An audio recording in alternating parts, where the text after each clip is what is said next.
കൂട്ടുകാർക്ക് നല്ലൊരു ദിവസം ആശംസിച്ചുകൊണ്ട് നമുക്ക് നേരെ ആദർശിന്റെയും നയനയുടെയും ഇന്നത്തെ നല്ലൊരു വിശേഷം കേട്ടാലോ. അങ്ങനെ ഇന്നത്തെ വിശേഷത്തില് ജലജയുടെ അടുത്തേക്ക് അഭി വരുവാണ്. ഈ സമയത്ത് ജലജ അഭിയോട് പറഞ്ഞു, എടാ മോനെ, എത്ര നാളായെന്നറിയാവോ ഞാൻ ഈ പഴയ സാരിയൊക്കെ ഉടുത്തോണ്ട് നടക്കാൻ തുടങ്ങിയിട്ട്. പൈസ കിട്ടിയിട്ട് വേണം എനിക്ക് പളവളം മിന്നുന്ന കുറച്ച് പുതിയ സാരികളൊക്കെ മേടിക്കാനെന്ന് പറയണ. ആ സമയം ദേവയാനി അങ്ങോട്ടേക്ക് വന്നു. ദേവേനി വന്നപ്പോ ഇവര് തമ്മിൽ സംസാരിക്കുന്നത് കേട്ടു. ദേവേനി പതുക്കെ ഒരു തൂണ്ണങ്ങടും മറിഞ്ഞു നിൽക്കുവാണ്. എന്റെ അമ്മേ, ആ പൈസ കിട്ടുമെന്ന് പറഞ്ഞാണ്ട് അതിങ്ങനെ ദൂർച്ചടിച്ച് ചെലവാക്കാൻ പറ്റുന്ന കാര്യമാണെന്ന് നിൽക്കും. പിന്നല്ലാതെ അതെ, നീ എനിക്ക് കുറച്ച് പൈസ തന്നേ മതിയാവുള്ളൂ എന്ന് പറയാം. അവൾക്ക് കുറെ പൈസ കൊടുക്കുന്നുണ്ടല്ലോ. ആ ശരണ്യ എന്ന് പറയുന്നവൾക്ക് 10 ലക്ഷം രൂപയൊക്കെ കൊടുക്കേണ്ട കാര്യം ഉണ്ടോടാ മോനെ. അതിന് മാത്രം അവൾ എന്താ ചെയ്യുന്നതെന്ന് ചോദിക്കാം.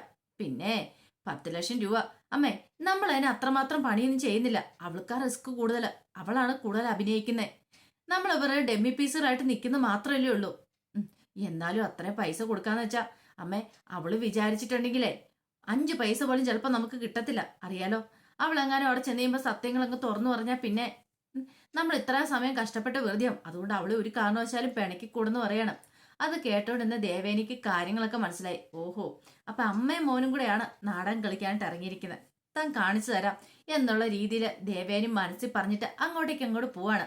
ആ സമയത്ത് ജലജ പറഞ്ഞു, എടാ നമ്മുടെ പ്ലാനുകളും പദ്ധതിയൊന്നും പൊളിഞ്ഞു പോവാന്ന് ചോദിക്കുകയാണ്. എവിടെ പൊളിയാനായിട്ട്? വെല്ലുമ്മേടെ നമ്മൾ പതുക്കെ സോപ്പിട്ട് കയ്യിലെടുത്തിരിക്കുമല്ലേ. ആദ്യം നമ്മൾ ഈ ഒരു പേര് പറഞ്ഞ് പൈസ മേടിക്കും, പിന്നീട് സഹായങ്ങൾ എന്താണെന്ന് വെല്ലുമ്മ ചെയ്യൂലോ. പക്ഷെ ഒരു കാര്യമുണ്ട്, ഈ പറയുന്ന ആദർശിനും നയനയ്ക്കും അവർക്കൊക്കെ അറിയാലോ പെൺകുട്ടി ആരാന്നുള്ള കാര്യം. അപ്പൊ അവരെങ്ങാനും സത്യം വെളിപ്പെടുത്തോ? എങ്ങനെ വെളിപ്പെടുത്താനാമേ? വെല്ലുമ്മയോട് ഞാൻ പറഞ്ഞിട്ടുണ്ട് ആരോടും പറയരുതെന്ന്. അതുകൊണ്ട് വെല്ലുമ്മ ആരോടും ഈ സത്യങ്ങളൊന്നും പറയാൻ പോകുന്നില്ല.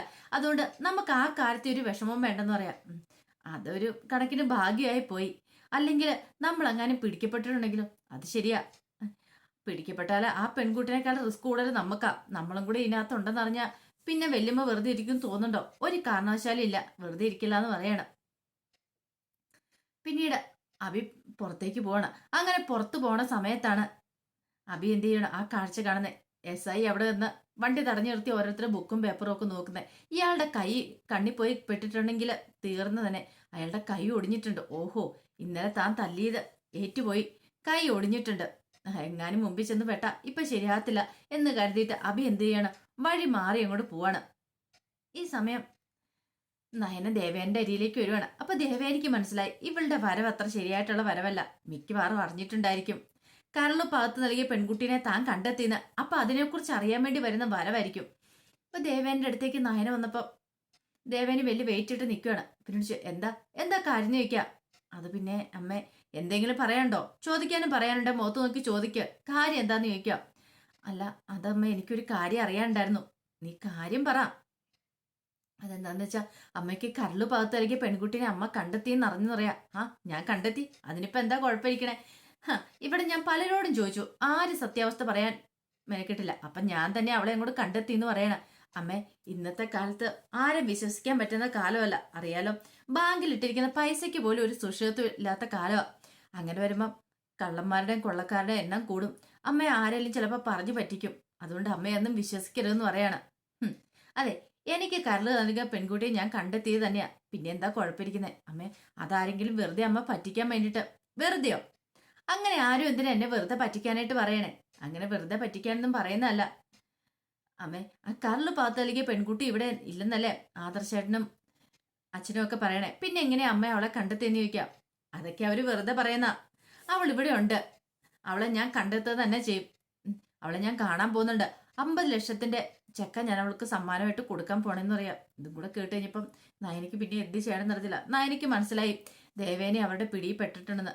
അല്ല, നീ എന്താ എത്ര ഭയങ്കരമായിട്ട് ചിന്തിക്കണെന്ന് ചോദിക്കാം. ഒന്നുമില്ലമ്മേ. എന്നാ പറ, നിനക്കറിയാവോ ആരാ കരളു പാത്ത് നൽകിയെന്ന്? അങ്ങനെയാണ് ആ പെൺകുട്ടിയുടെ പേര് പറ. അങ്ങനെയാണെങ്കിൽ എനിക്ക് കുഴപ്പമില്ല, പറ മോളെ എന്നുള്ള രീതിയിലാണ് ദേവേനി നിൽക്കുന്നത്. പക്ഷെങ്കിൽ നയനയ്ക്ക് അത് പറയാനായിട്ട് പേടി. നയന പറഞ്ഞു, അത് പിന്നെ അമ്മേ, അതുണ്ടല്ലോ, എനിക്ക് അങ്ങനെ അറിയത്തില്ല. എനിക്ക് ആദർശേട്ടനും അച്ഛനും ഒക്കെ പറഞ്ഞിട്ടുള്ള അറിവുള്ളൂ. അത് കൂടുതലൊന്നും എനിക്ക് അറിയില്ല എന്ന് പറയാം. എന്നാ പിന്നെ നീ മിണ്ടണ്ട, നിനക്കറിയത്തില്ലോ, ഞാൻ കണ്ടുപിടിച്ചത് തന്നെയാന്ന് പറഞ്ഞിട്ട് ദേവേനി അങ്ങോട്ടേക്ക് പോവാണ്. ആ സമയം നയനയ്ക്ക് ആ പാടെ വിഷമായി പോയി. അമ്മ ചതിക്കുഴി പെട്ടല്ലോ എന്നൊരു ചിന്തയായിരുന്നു നയനയുടെ മനസ്സെന്നറിയും. ഈ സമയത്ത് ദേവേനി മനസ്സിൽ പറഞ്ഞു, ഇനി മോളെ, എനിക്കറിയാം നീ ആ നീയാന്നുള്ള കാര്യം. പക്ഷെ നീ ഇപ്പോഴും അത് മറച്ചു വെക്കുന്നു. 1 രൂപ പോലും നീ മേടിക്കില്ലെന്നും എനിക്കറിയാം. അതുകൊണ്ടല്ലേ നിന്നെ ഇത്ര സ്നേഹിക്കുന്നേ. ഇനിയിപ്പൊ ആരൊക്കെ എന്തൊക്കെ പറഞ്ഞു പറഞ്ഞാലും ആദർശ് സ്നേഹിക്കുന്നേക്കാളും കൂടുതൽ ഒരു പടി മുകളിലായിരിക്കും ഇപ്പൊ നിന്നെ ഞാൻ സ്നേഹിച്ചുകൊണ്ടിരിക്കുന്നത്. അതിനി അങ്ങനെ തുടർന്നുള്ള ജീവിതത്തിലും അങ്ങനെയായിരിക്കും. അതിനി ഒരു മാറ്റം ഉണ്ടാകാൻ പോകുന്നില്ല എന്നൊക്കെ മനസ്സിൽ കരുതുകയാണ്. ആ സമയം അബി നേരെ ചെല്ലുന്നേ അബിക്ക് കരളു പകർത്ത് നൽകിയെന്ന് പറയുന്ന ആ പെൺകുട്ടിയുടെ അടുത്തേക്കാണ്. അപ്പൊ അങ്ങനെ ഒരു നാടകം കളിക്കാണ്ട് തീരുമാനിച്ചിട്ടുണ്ട്. അപ്പൊ ആ പെൺകുട്ടിയുടെ വീട്ടിലേക്ക് ചെല്ലുക. ആ വീട്ടിലേക്ക് ചെന്ന് കഴിയുമ്പോഴത്തേനും അവരുടെ അമ്മയാണ് അബിയുടെ അടുത്തേക്കൊന്ന് സംസാരിച്ചുകൊണ്ടിരിക്കുന്നത്. അപ്പൊ ആ പെൺകുട്ടി ചായ എടുക്കാണ്ട് അകത്തേക്ക് കയറി പോയിരിക്കുക. അപ്പോഴേക്കും അവരുടെ അമ്മ വന്നിട്ട് പറഞ്ഞു, മോനെ നിനക്കറിയാലോ, നീ മുമ്പ് എന്റെ മോളെ പറഞ്ഞു പറ്റിച്ച പ്രണയം അഭിനയിച്ച അവസാനം നീ തേപ്പ് കൊടുത്തല്ലേന്ന് ചോദിക്കുക. അതുകൊണ്ട് ഇനി അങ്ങനെ എന്തെങ്കിലും ഉണ്ടാവുമെന്ന് ചോദിക്കുക. എന്റെ ആന്റി എന്തൊക്കെയാ പറയണേ, അതൊക്കെ അങ്ങനത്തെ സാഹചര്യത്തിൽ അങ്ങ് സംഭവിച്ചു പോയി എന്നും പറഞ്ഞോണ്ട് ദേ മോനെ, ഒന്നും രണ്ടുമല്ല 19 ലക്ഷം രൂപയുടെ കളിയാ. എങ്ങാനും പിടിക്കപ്പെട്ടിട്ടുണ്ടെങ്കിൽ എന്റെ മോളുടെ കാര്യം ഒന്ന് ഓർത്ത് വയ്ക്കേ. കല്യാണം പോലും കഴിഞ്ഞല്ലെന്ന് പറയും. അതാണ് ആ കാര്യം. ആ കാര്യത്തെ ആന്റി വിഷമിക്കൊന്നും വേണ്ട. പിടിക്കപ്പെടാനൊന്നും പോകുന്നില്ലെന്ന് പറയാ. എങ്ങനെ പിടിക്കപ്പെടാനാ? പിടിക്കപ്പെട്ടാൽ തന്നെ ഇനിയിപ്പം നിങ്ങളെക്കാളും കൂടുതൽ ടെൻഷൻ എനിക്കല്ലേ വരേണ്ടത്. കാരണം നിങ്ങൾക്ക് തടിയൂരി നിൽക്കാം, പക്ഷെ ഞാനല്ലേ എൻ്റെ അകത്ത് കുടുങ്ങണേന്ന് ചോദിക്കാം. അപ്പോഴേക്ക് ശരണി ചായയൊക്കെ ആയിട്ടൊന്ന് ചായ കൊടുക്കുകയാണ്.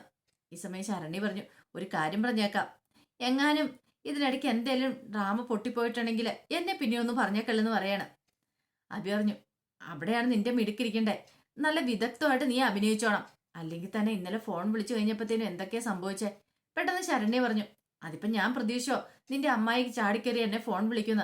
അതാ പെട്ടെന്ന് ചോദിച്ചു കഴിഞ്ഞപ്പോ ഞാൻ ശരണ്യ എന്നുള്ള എന്റെ ശരിക്കുള്ള പേര് പറഞ്ഞത്. അതിന്റെ കാര്യം ഉണ്ടായിരുന്നോ നിനക്ക്? ശരണ്യ എന്നുള്ള പേര് നീ പറയേണ്ട കാര്യം ഉണ്ടായിരുന്നോ എന്ന് അബി ചോദിക്കുക. പെട്ടെന്ന് ചോദിച്ചു കഴിഞ്ഞപ്പോ എനിക്ക് അങ്ങനെയാ മനസ്സിൽ വന്നേ. അതാ ഞാൻ പെട്ടെന്ന് അങ്ങോട്ടേക്ക് പറഞ്ഞേ. പിന്നീട് ഞാനത് തിരുത്തിയില്ലോ. അതാ പറഞ്ഞേ, ഇനി അങ്ങനത്തെയുള്ള കാര്യങ്ങളൊന്നും ഒരിക്കലും പറഞ്ഞുകൂടാ. അഭിനയിക്കുമ്പോൾ നല്ല രീതിയിൽ അഭിനയിക്കണം. സംശയങ്ങളൊന്നും തോന്നല്ല. ഇനി അങ്ങനെയുള്ള നാവപ്പഴയൊന്നും ഉണ്ടാവരുത്. നാവപ്പഴ ഉണ്ടായിട്ടുണ്ടെങ്കിൽ ഒന്നുമില്ലാത്തൊരു അവസ്ഥയിലേക്ക് പോകും. 10 ലക്ഷം ഇല്ല 50 ലക്ഷം ഇല്ലാത്ത അവസ്ഥയിലേക്ക് പോകുന്നു പറയാം. ശരിയെന്ന് പറയാണ്. പിന്നീട് അഭി ചായ കുടിച്ചിട്ട് അവിടെ നിന്ന് ഇറങ്ങുമ്പോൾ ശരണ്യയുടെ അമ്മ ശരണ്യയോട് പറഞ്ഞു, ദേ അവനെ ഒന്ന് സൂക്ഷിക്കുന്നല്ല. അവനത്തെ പെർഫെക്റ്റ് ഒന്നും അല്ല. അവൻ പൈസ തരാന്ന് പറഞ്ഞാലും വെറുതെ പറയണ. അങ്ങനെ പൈസ തരാതെ ചിലപ്പോൾ പറ്റിച്ച് കടന്നു കളയുന്നവനാ. അവന്റെ മുഖം കണ്ടാ അറിയാന്ന് പറയാ. ശരണ്യ പറഞ്ഞു, അമ്മേ 50 ലക്ഷത്തിന്റെ ചെക്ക് എൻ്റെ കയ്യിലല്ലേ കിട്ടുന്നേ, പിന്നെ എന്താ? അതുകൊണ്ട് എനിക്ക് ആ കാര്യത്തിൽ ഒരു പേടിയില്ല എന്നൊക്കെ പറയണം. ആ സമയം നയന നേരെ മുത്തശ്ശിയുടെ അടുത്തേക്ക് ചെല്ലുവാണ്. മുത്തശ്ശിയുടെ അടുത്ത് ചെന്നപ്പോൾ വസ്തുന മുത്തശ്ശി ചോദിച്ചു, എന്താ മോളെ? അല്ല മുത്തശ്ശിയോട് അമ്മ എന്തെങ്കിലും പറഞ്ഞാലും ചോദിക്കും. ഒന്നും പറഞ്ഞില്ല. എന്താ കാര്യം എന്താ? അത് പിന്നെ അമ്മ ആ കരള് ദാനം നൽകിയ പെൺകുട്ടിനെ കണ്ടെത്തിന്നാ പറയണേ. കണ്ടെത്തിന്നോ? മോളെക്കുറിച്ച് അവൾ അറിഞ്ഞോന്ന് ചോദിക്കും. മുത്തശ്ശി ഞാനല്ല, വേറെ ആരോ അമ്മേനെ തെറ്റിദ്ധരിച്ചിപ്പിക്കുക. ആരോ അമ്മയുടെ മനസ്സ് കടന്നു കൂടിയിട്ടുണ്ട്. അപ്പൊ അവരാന്ന് വിചാരിച്ചോണ്ട് അമ്മ ഇരിക്കണേന്ന് പറയാം. എന്റെ ഭഗവാനെ, ഇന്നത്തെ കാലത്ത് ഇങ്ങനെ ഉണ്ടല്ലോ. കാരണം പറഞ്ഞല്ലോ, ബാങ്കിൽ ഇടുന്ന പൈസയ്ക്ക് പോലും ഒരു സുരക്ഷിതത്വം ഇല്ലാത്ത കാലമാ. അങ്ങനെയാണെങ്കിൽ ദേവേനെ ആരോ കാര്യമായിട്ട് പറ്റിക്കുന്നുണ്ടല്ലോ മോളെ. ഇനിയിപ്പൊ എന്ത് ചെയ്യുന്നു ചോദിക്കാം. അതാ മുത്തശ്ശി എനിക്കും അറിയത്തില്ലാത്ത. ഇങ്ങനെ പോയിട്ടുള്ള എവിടെ എത്തുന്നു. 50 ലക്ഷം രൂപയുടെ ചെക്കൊക്കെ ആ പെൺകുട്ടിക്ക് കൊടുക്കുമെന്ന് അമ്മ പറഞ്ഞു. മോളെ അപ്പൊ ഇനി എന്താ? അങ്ങനെയെങ്കിലും സംഭവിച്ചിട്ടുണ്ടെങ്കിൽ എനിക്കറിയാം മുത്തശ്ശി എന്ത് ചെയ്യണമെന്ന്. കാരണം ആ ചെക്ക് അവള് ബാങ്കിൽ പ്രസന്റ് ചെയ്തിട്ടുണ്ടെങ്കിൽ അതിന്റെ അഡ്രസ്സ് കിട്ടും. അവൾ ആ ക്യാഷ് പിൻവലിച്ചിട്ടുണ്ട്, ആരാ എന്താ എടുത്തതെന്നൊക്കെ. അങ്ങനെയാണെങ്കിൽ നമുക്ക് ആൾമാറാട്ടത്തിന് കേസ് കൊടുക്കാന്ന് പറയാം. പക്ഷെ മോളെ, അങ്ങനെ എന്തെങ്കിലും സംഭവിച്ചു കഴിഞ്ഞിട്ട് പറഞ്ഞിട്ട് പിന്നെ കാര്യമുണ്ടോ? നമ്മളത് സംഭവിക്കാൻ നോക്കണ്ടെന്ന് വെക്കും.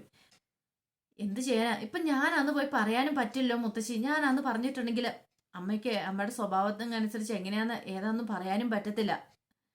അല്ല ഇതെന്നാലും ഇതിനിടയ്ക്ക് കളിക്കുന്ന ആരായിരിക്കും ചോദിക്കാം. അതാ എനിക്ക് അറിയത്തില്ലാത്ത. പെട്ടെന്ന് മുത്തശ്ശി പറഞ്ഞ്, ഇവിടെ തന്നെ ഉണ്ടല്ലോ, വീട്ടിൽ തന്നെ ഉണ്ടല്ലോ കള്ളങ്ങളും പറഞ്ഞ് നടക്കുന്ന കുറച്ചു പേര്.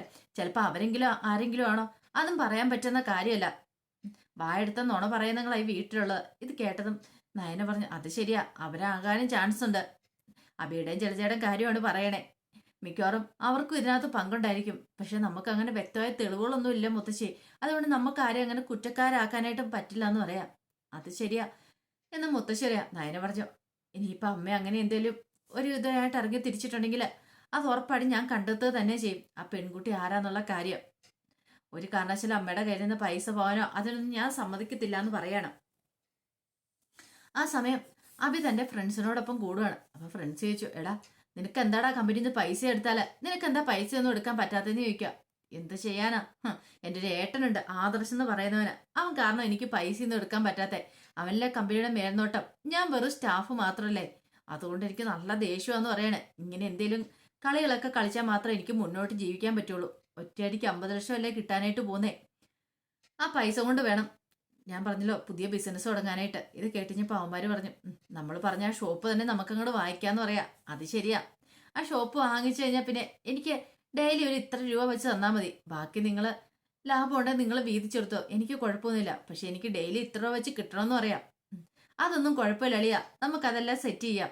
നീ ആദ്യം പൈസ ഉണ്ടാക്കുക, പണം ഉണ്ടാക്കിയിട്ട് നമുക്ക് ബാക്കി കാര്യങ്ങളിലേക്ക് കടക്കാം എന്നൊക്കെ പറയാണ്. അങ്ങനെ അഭി കുടിച്ച് ഫിറ്റായി രാത്രി വീട്ടിലേക്ക് വരുവാണ്. അപ്പൊ വീട്ടിലേക്ക് വരണ സമയത്ത് നവ്യെ കാത്തിരിക്കുന്നുണ്ട്. പാതിരാത്രിയായ സമയത്ത് അഭിനെ കാണാതെ വെച്ചപ്പോൾ ഹാളിൽ വന്ന് ഇങ്ങനെ കാത്തിരിക്കുവോ. ഇവര് ഇതിലേ പോയതാന്നോർത്തിരിക്കുവാണ്. അപ്പോഴേക്കാണ് അഭി വന്ന് കഥയെ മുട്ടുന്നേ. നവ്യ എന്ന് കഥവ് തുറക്കുവാണ്.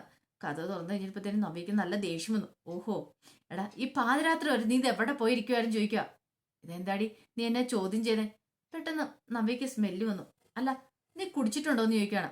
അതെ, ഞാൻ മദ്യപിച്ചിട്ടുണ്ട്. ഇങ്ങോട്ട് വരുമ്പോൾ നിന്റെ തിരുമോന്ത കാണണമല്ലോ, അതുകൊണ്ട് ഞാൻ അങ്ങോട്ട് മദ്യപിച്ചു. പിന്നെ സന്തോഷമുള്ളൊരു ദിവസമായി കഴിയുമ്പോൾ നമ്മൾ ഇച്ചിരി മദ്യപിക്കണ്ടേന്ന് ചോദിക്കാം. സന്തോഷമുള്ള ദിവസമാണ്? അതേടി, എനിക്ക് സന്തോഷമുള്ള ദിവസമാണെന്ന് പറയാം. നിനക്കല്ലേലും ഒരു സന്തോഷത്തിനൊരു കുറവുള്ള എന്തെങ്കിലും ഉണ്ടോ അബി? സന്തോഷമില്ലാത്ത എനിക്കല്ലേ. നിന്റെ കൂടെ എന്ന് കയറിയോ അന്ന് മുതൽ എന്റെ സന്തോഷം നഷ്ടപ്പെട്ടല്ലേന്ന് ചോദിക്കുക. അതേടി, നീ കാരണം എനിക്കാണ്. ഇത് കേട്ട് കഴിഞ്ഞപ്പോ നബി പറഞ്ഞു, എന്നാ കാണിച്ചാ ഇപ്പൊ തന്നെ ഞാൻ മുത്തശ്ശനെ മുത്തശ്ശി എല്ലാവരെയും കൂടെ വിളിക്കാം. നീ മദ്യവെച്ചിട്ട് ഇങ്ങനെ വന്നേന്നൊക്കെയുള്ള കാര്യം പറയാം. ഇതേ നബി, ചതിക്കരുത്, ആരോടും പോയി പറയരുതെന്ന് പറയാ. നിനക്ക് വേണമെങ്കിൽ ഞാൻ നാളെ ഒരു സ്വർണ്ണമോതിരം മേടിച്ചിടാം, എന്തായാലും കുഴപ്പമില്ലെന്ന് പറയാം. നിന്റെ സ്വർണ്ണമോതിരം പണം ആർക്ക് വേണോടാ അത്? സ്വന്തം ഭാര്യ ഗർഭിണിയാന്ന് പോലും വിചാരമില്ല അവന്. എന്നിട്ട് അവൻ സ്വർണ്ണമോതിരം മേടിക്കാണ്ട് നടക്കുന്നു, നാണമില്ലാത്തവൻ. നാണം ഉണ്ട് നീ ഇങ്ങനെയൊക്കെ ചെയ്യുവോടെന്ന് ചോദിക്കാം. എടി, എന്റെ നാണമൊക്കെ പോയി. നിന്നെ കല്യാണം കഴിച്ചോട് കൂടിയിട്ട് നിന്നെപ്പോലൊരു പെണ്ണെന്റെ തലയിലേക്ക് വന്ന് കയറിയതോടുകൂടി എന്റെ ജീവൻ നശിച്ചു പോയതാ. അല്ലെങ്കിലും പറഞ്ഞിട്ട് കാര്യമില്ല. തലവരെ മായ്ക്കാനൊന്നും ആരെ കൊണ്ട് സാധിക്കില്ലോ. എന്നിട്ടിപ്പോ അവള് സുഖമായിട്ട് ഇവിടെ കഴിയുന്നു. ഞാനോ? എടാ, ഇതിനേക്കാളും നീ ഈ വീട്ടിൽ നിന്ന് ഇറങ്ങി പോന്ന. ഇങ്ങനെയാണെങ്കിൽ എനിക്ക് കഥ തുറന്നു തരാൻ രാത്രി പറ്റത്തില്ല കേട്ടോ. നിന്നോട് പറഞ്ഞിട്ടില്ലേ ഇത്ര കുടിച്ചിട്ട് രാത്രിയിൽ ഇങ്ങോട്ട് വരല്ലെന്ന്. അതൊക്കെ പറയാൻ നീ ആരടി? ഞാനേ അനന്തപുരിയിലെ പയ്യനാ. ഞാൻ എന്ത് വെള്ളം ചെയ്യും? അതൊന്നും ചോദ്യം ചെയ്യാൻ നീ ആയിട്ടില്ല. പറഞ്ഞു മനസ്സിലായല്ലോ. നിനക്ക് ഇവിടെ നിൽക്കാൻ പറ്റിയില്ലേ നീ അങ്ങോട്ട് ഇറങ്ങി പോയിക്കോളാൻ പറയണം. ഓഹോ, അത്രയ്ക്ക് അഹങ്കാരാണ്. ഇപ്പൊ തന്നെ ഞാൻ എല്ലാരെയും വിളിച്ചു കൂട്ടിയേക്കാം എന്ന് നവി പറയണം. ഇതേ നവിയെ, അങ്ങനെ എങ്ങാനും വിളിച്ചു കൂട്ടിയിട്ടുണ്ടെങ്കിൽ പിന്നെ ഈ അബി ആരാന്നുള്ള കാര്യം നീ അറിയാനായിട്ട് പോകുന്നുള്ളൂ എന്നൊക്കെ പറഞ്ഞുകൊണ്ട് നവ്യനെ ഭീഷണിപ്പെടുത്തുകയാണ്. അവസാനം നവ്യക്ക് നല്ല ദേഷ്യം വന്നു. നവ്യ പറഞ്ഞു, ഒരു ദിവസത്തോടെ ഞാൻ ക്ഷമിക്കുന്നു. ഇനി ഇത് മേലാൽ ആവർത്തിച്ചിട്ടുണ്ടെങ്കിൽ ഞാനിവിടെ എല്ലാവരോടും പറയും. പിന്നെ അറിയാലോ എന്താ സംഭവിക്കാൻ പോകുന്നത്. നീ നിന്റെ അമ്മയൊക്കെ വീടിന് പുറത്തായിരിക്കും എന്നും പറഞ്ഞുകൊണ്ട് ദേഷ്യപ്പെട്ട് അങ്ങോട്ടേക്ക് നവ്യ കയറി പോവാണ്. പിന്നീട് പിറ്റേ ദിവസമായി. പിറ്റേ ദിവസമായി കഴിഞ്ഞപ്പം ജാനകി പത്രമൊക്കെ നോക്കിക്കൊണ്ടിരിക്കുന്ന സമയത്ത് ദേവേനെ അങ്ങോട്ടേക്ക് വരുവാണ്. ദേവേനെ വന്നിട്ട് പറഞ്ഞു, അതെ, ഞാൻ പുറത്തു വരുന്ന് പോയിട്ട് വരാം. അടുക്കള കാര്യങ്ങളൊക്കെ ഇന്ന് നീയും ജലജയും കൂടെ നോക്കണം കേട്ടോ. ഫുഡും കാര്യങ്ങളൊക്കെ ഉണ്ടാക്കണം എന്ന് പറയാം. അല്ല ഏട്ടത്തി, ഇത് എങ്ങോട്ടാ പോന്നേ? പുറത്തു വരെ?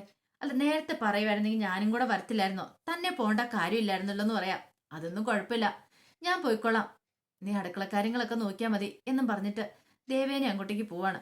ദേവേനെ ഇറങ്ങിക്കഴിഞ്ഞപ്പോഴത്തേനും ജലജ വന്നിട്ട് ചോദിച്ചു, അല്ല ഏട്ടത്തി എങ്ങോട്ടാ പോയെന്ന് ചോദിക്കും. എങ്ങോട്ടാ പോയെന്ന് അറിയത്തില്ല, എവിടെയോ പോയെന്ന് പറയാം. ഈയിടെയായിട്ട് അല്ലേലും ഏട്ടത്തി ഇങ്ങനെയാ, എങ്ങോട്ടാ എവിടെയൊക്കെ പോകുന്നതെന്നൊന്നും പറയത്തില്ല. ആര് കണ്ടു എവിടേക്കാ പോണേന്ന് എന്നൊക്കെ ജലജ ഒരു ആത്മകഥം പറഞ്ഞിട്ട് ജലജ അങ്ങോട്ടേക്ക് കയറി പോവാ. ഈ സമയത്ത് ജയന്റെ അടുത്തേക്ക് നയന വരുവാണ്. നയന വന്നു കഴിഞ്ഞപ്പോഴത്തേനും ജയൻ പറഞ്ഞു, മോളെ ആകെപ്പാടെ പ്രശ്നത്തിലാന്ന് തോന്നുന്നത്. എന്താ അച്ഛാ, എന്താ കാര്യം എന്താ? ദേവേനി എവിടെയോ രാവിലെ പോയിട്ടുണ്ട്, പക്ഷെ എങ്ങോട്ടാന്ന് അറിയത്തില്ല. ഒരുപക്ഷെ ആ കരള് പാത്ത് അല്ലെങ്കിൽ പെൺകുട്ടിനെ കാണാനായിട്ട് പോയെന്ന് അറിയത്തില്ല എന്ന് പറയാം. അയ്യോ അച്ഛാ, ഇനിയിപ്പോൾ എന്ത് ചെയ്യും? ഞാൻ ആദർശനെ വിളിച്ചു നോക്കി, പക്ഷെ കിട്ടണില്ല എന്ന് പറയണം. അവനെ വിളിച്ചിട്ട് ഫോണും എടുക്കുന്നില്ല. അല്ലെങ്കിൽ അവൾ എങ്ങോട്ടാ പോയത്, എന്താ സംഭവിക്കുന്ന അറിയത്തില്ലോ. കയ്യിലിരിക്കുന്ന പൈസയെ കൊണ്ട് കൊടുത്തിട്ട് വരുവോ? കള്ളത്തരം കാണിക്കുന്ന ഏതെങ്കിലും പെണ്ണുങ്ങളുടെ അടുത്താണ് ചെല്ലുന്നതെന്ന് അറിയത്തില്ലോ. ഇനി എന്ത് ചെയ്യണം മോളേന്ന് ചോദിക്കുകയാണ്. അച്ഛൻ സമാധാനിക്കുക, നമുക്ക് എന്തെങ്കിലും വഴി ഉണ്ടാക്കാന്ന് പറയാം. ആ സമയം അബി കാറും കൊണ്ട് വെയിറ്റ് ചെയ്യായിരിക്കും ദേവേനിക്ക് വേണ്ടിയിട്ട്. അവസാനം ദേവേനി അങ്ങോട്ടേക്ക് വരുവാണ്. അബിയുടെ അടുത്തേക്ക് വന്നു. അബിയുടെ അടുത്തേക്ക് വന്നിട്ട് പറഞ്ഞു, അതെ, പെൺകുട്ടിയുടെ വീട്ടിലേക്ക് കുറെ ദൂരം ഉണ്ടോന്ന് ചോദിക്കുക. കുറച്ച് ദൂരം ഉള്ളെന്ന് പറയണം. ഒരു കാര്യം ചെയ്യുക, അന്ന് ഞാൻ നിന്റെ വണ്ടിയിലേക്ക് കയറാം, നമുക്ക് ഒരുമിച്ചൊരു വണ്ടിക്ക് അങ്ങോട്ട് പോയാൽ പോരേന്ന് ചോദിക്കാം. അത് ശരി, പിന്നെ നമ്മൾ ചെല്ലുന്ന കാര്യമൊക്കെ നീ അവളോട് വിളിച്ചു പറഞ്ഞിട്ടുണ്ടോന്ന് ചോദിക്കും. വിളിച്ചു പറഞ്ഞിട്ടൊന്നുമില്ല. വിളിച്ചു പറയേണ്ട കാര്യമൊന്നുമില്ല, അല്ലാതെ നമുക്ക് സർപ്രൈസ് ആയിട്ടും കൂടി ചെല്ലാന്ന് പറയാം. അല്ല, വേറെ കുഴപ്പമൊന്നുമില്ല നമ്മൾ അങ്ങോട്ടേക്ക് പോകുന്നുണ്ട്. ഏയ്, കുഴപ്പമൊന്നുമില്ല. ആ പെൺകുട്ടിയുടെ ഭർത്താവിന് പ്രശ്നം ഉണ്ടായിരിക്കോ? ഭർത്താവോ? അവളുടെ കല്യാണം കഴിഞ്ഞല്ലെന്ന് പറയും. അങ്ങനെയല്ലല്ലോ ആദർശ് പറഞ്ഞേ, കല്യാണം കഴിഞ്ഞാന്നാണല്ലോ പറഞ്ഞേ. അത് ചിലപ്പം ആദർശാണ് തോന്നിയതായിരിക്കും, കല്യാണം ഒന്നും കഴിഞ്ഞിട്ടില്ലാത്ത പെൺകുട്ടിയാന്ന് പറയാം. നമ്മളിരുന്ന് അവൾക്ക് ബുദ്ധിമുട്ടൊന്നും ആത്തില്ലോ അല്ലേ? ഒരു ബുദ്ധിമുട്ടും ആത്തില്ല. പിന്നെ അവൾക്കാണെങ്കിൽ ഈ ആഡംബരത്തോടും ഇങ്ങനെയൊന്നും താല്പര്യമില്ല. അത് മാത്രല്ല, സാധാരണക്കാരായിട്ടുള്ള ആൾക്കാരാ. അതുകൊണ്ട് അവൾക്ക് മുഖമൊക്കെ പുറത്ത് കാണിക്കാൻ മടി, ആരോട് സത്യങ്ങളൊന്നും വെളിപ്പെടുത്താതെന്ന് പറയാ. ഇത് കേട്ടപ്പോ ദേവേനി പറഞ്ഞു, ശരിയാ, നല്ല കാര്യമാ, അവളൊരു നല്ല പെൺകുട്ടിയാന്ന് എനിക്ക് മനസ്സിലായി, ബാ പോകാന്ന് പറഞ്ഞുകൊണ്ട് അവനങ്ങനെ കാറിലേക്ക് കയറുവാണ്. അപ്പൊ അതിന്റെ വിശേഷങ്ങളൊക്കെയാണ് കാണുന്നത്. ഇതിന്റെ ബാക്കി വിശേഷങ്ങളുമായിട്ട് വൈകുന്നേരത്തെ പ്രമോയി വരാട്ടോ. ഒരിക്കൽ കൂടി എല്ലാവർക്കും നല്ലൊരു ദിവസം ആശംസിച്ചു നിർത്തുന്നു. നന്ദി.